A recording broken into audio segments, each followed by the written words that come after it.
Well, if I'm going to be making remastered Battle Oracle content, I kind of have to address the elephant in the room. And you know what that elephant in the room is. It's the fact that Weapon Trance is weak compared to many of the other initial focus spells for the mysteries.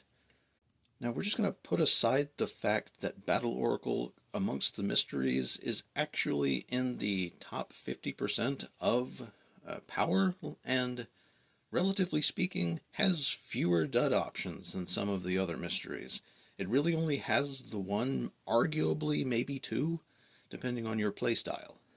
Overall, it's actually pretty good. Most of its options are excellent, and Weapon Trance isn't even all that bad. Spending a focus point to balance out the fact that you're probably the best caster in the game, and you get weapon proficiency with it, which with ancestry combinations can get you an advanced weapon, that's pretty okay. It's not really as hard to sustain as people make it out to be.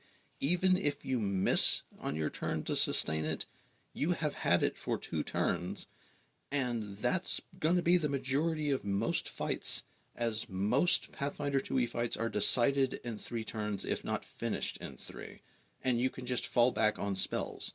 There's spiritual armament that you can literally attack with a doppelganger of your weapon. Later you'll have Weapon Storm, which does not require proficiency to perform its nova of weapon duplicates.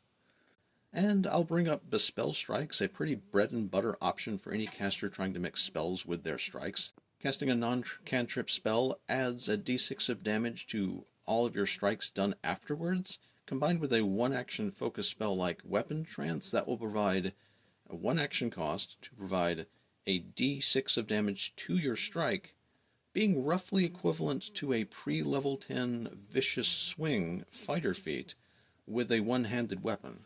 And from here on, that Bespell Strikes feat turns all of your spells, 1-action or otherwise, into also fulfilling somewhat of the action component of a pseudo-Vicious Swing, the strike component of which can be done with a hasted action, and sometimes the additional damage might pop a weakness a second time per turn.